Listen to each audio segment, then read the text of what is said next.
매를 맞고 쫓겨난 대통령. 미국 역사상 가장 가난한 대통령. 미국의 남북전쟁이 터지기 몇 해 전, 오하이오에서 큰 농장을 운영하는 테일러의 농장에 남루한 차림의 청년 하나가 일꾼으로 들어왔습니다. 청년은 창고에서 먹고 자며 성실히 일하기를 3년. 테일러는 청년과 자신의 외동딸이 서로 사랑한다는 것을 알게 되었습니다. 테일러는 크게 노하였고 청년은 결국 매를 맞고 빈손으로 농장에서 쫓겨나게 되었습니다. 35년 후 테일러는 낡은 창고를 정리하다가 자신이 쫓아낸 청년의 진보다리를 발견하게 됩니다. 보따리 속에는 책 한 권이 있었고 거기엔 자신이 쫓아낸 청년의 이름이 적혀 있었습니다. 제임스 아브라함 가필드. 테일러는 큰 충격을 받았습니다. 자신이 35년 전에 빈손으로 쫓아낸 청년이 미국의 현직 대통령이 되어 있었기 때문입니다. 가필드는 미국 역사상 가장 가난한 대통령으로 알려져 있습니다. 1831년 오하이오주에서 가난한 개척 농민의 아들로 태어나 생후 18개월이 될 무렵 아버지를 여입니다. 가필드는 이남 이녀를 홀로 키우는 어머니 밑에서 책을 사는 것도 어려웠지만 학교를 다닐 수 있다는 자체에 감사했습니다.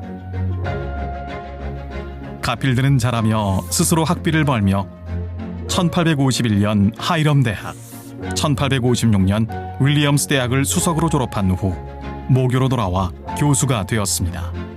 그리고 1857년 26세의 나이에 하이럼 대학 학장, 1859년 공화당 상원의원 당선, 1860년 변호사 자격을 취득하는 등 놀라운 경력을 쌓아갔습니다.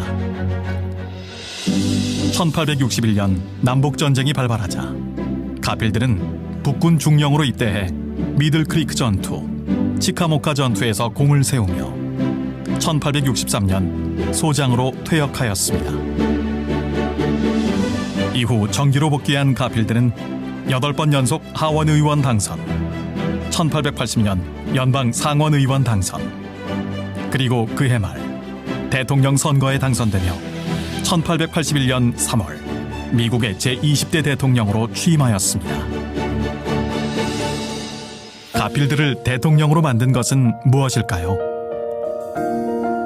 테일러의 농장에서 쫓겨난 후 가필드는 삶의 각오 10가지를 새겼습니다. 그리고 이를 평생 지켜나갔습니다. 게으르지 말고 수입의 범위에서 생활한다. 약속은 적게 하고 진실은 말한다. 좋은 친구를 사귀되 끝까지 사귄다. 남을 나쁘게 말하지 않는다.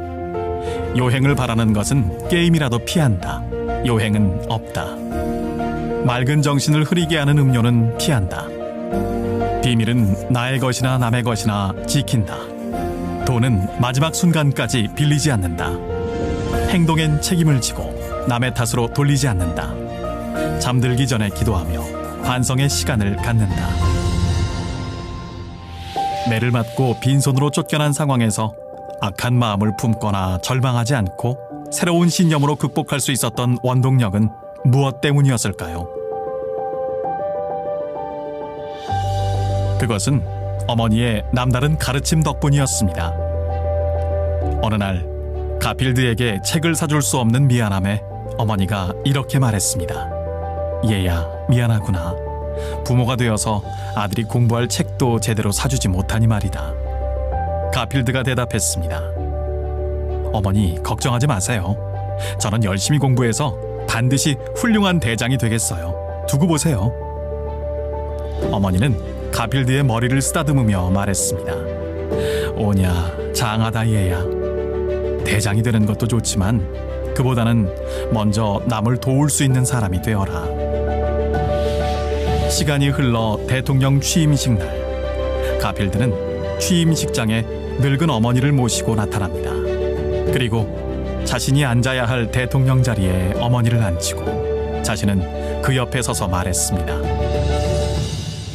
여러분, 저를 대통령이 되도록 늘 이끌어주시고 보살펴주신 어머님이십니다. 오늘 이 영광을 모두 어머님께 바치고자 합니다. 가필드는 어머님의 가르침에 끊임없는 노력을 더했습니다.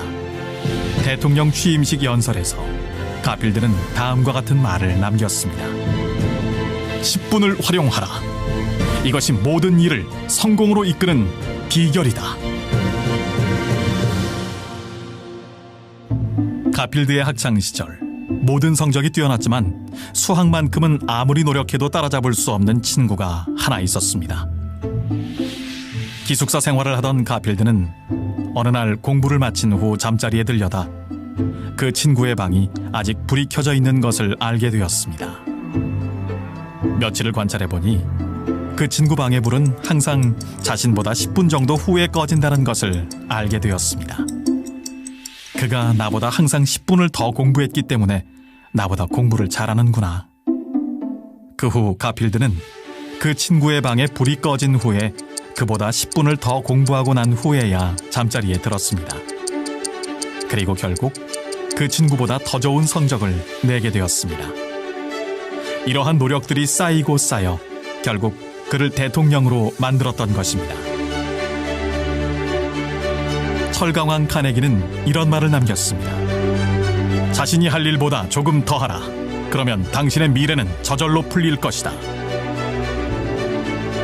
가필드는 분명 노력은 배신하지 않는다는 말을 증명한 사람입니다. 또한 어머님의 가르침에 따라 그 노력이 남을 돕기 위한 것임을 잘 알고 있었습니다. 남을 돕기 위한 노력, 이것이 가필드가 성공해야 하는 이유였으며 삶의 목적을 더욱 명확하게 해주었습니다. 주어진 환경은 우리의 삶에서 제약이 될 수 있습니다. 하지만 가필드처럼 자신의 환경에 어떤 태도로 살아갈 것인가가 우리에게 더 중요합니다. 삶을 대하는 작은 태도의 차이가 훗날 큰 결과의 차이를 만들게 될 것입니다.